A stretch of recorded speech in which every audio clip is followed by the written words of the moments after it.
PNS Rahbar Karachi में passing out parade हुई है। इस मौके पर पाक बहरिया के दस्तों ने मेहमान खुसूसी field marshal general Syed Asim Munir को सलामी दी। उन्होंने गार्ड ऑफ ऑनर का मुआयना किया और इनामात तकसीम किए। तकरीब का अहवाल जानते हैं इस रिपोर्ट में।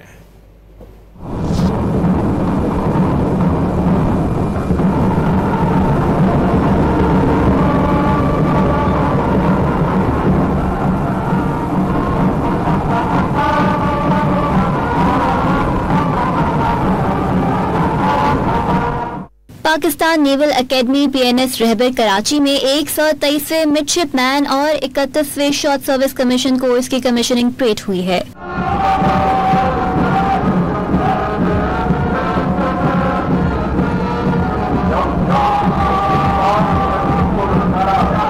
पाक बहरिया के चाको चौबन दस्तों ने मेहमान खुसूसी field marshal general Asim Munir को सलामी दी। उन्होंने गार्ड ऑफ ऑनर का मुआयना भी किया।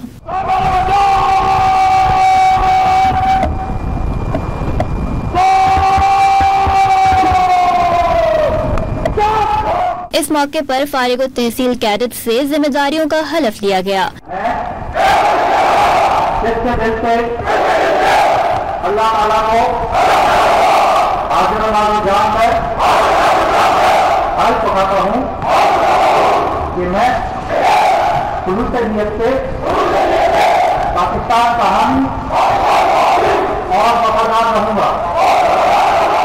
तकरीब में मेहमान खुसूसी फील्ड मार्शल आसिम मुनीर ने नुमाया कारकर्दगी दिखाने वाले कैडेट्स को इनामात से नवाजा। कराची में होने वाली पासिंग आउट तकरीब में अहम शख्सियात और गैर मुल्की सिफारतकार भी शरीक हुए।